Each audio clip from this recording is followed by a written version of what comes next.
In primetime news this evening, justice reform. Appeal court quashes 2013 conviction, renewing calls for systemic changes.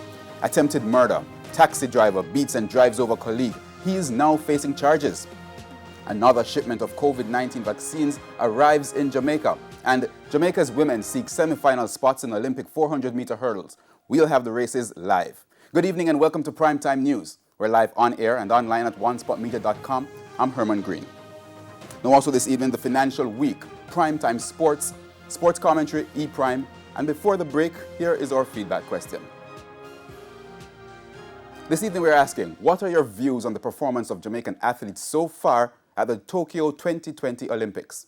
You can share your comments online, facebook.com/televisionjamaica or tweet at televisionjam.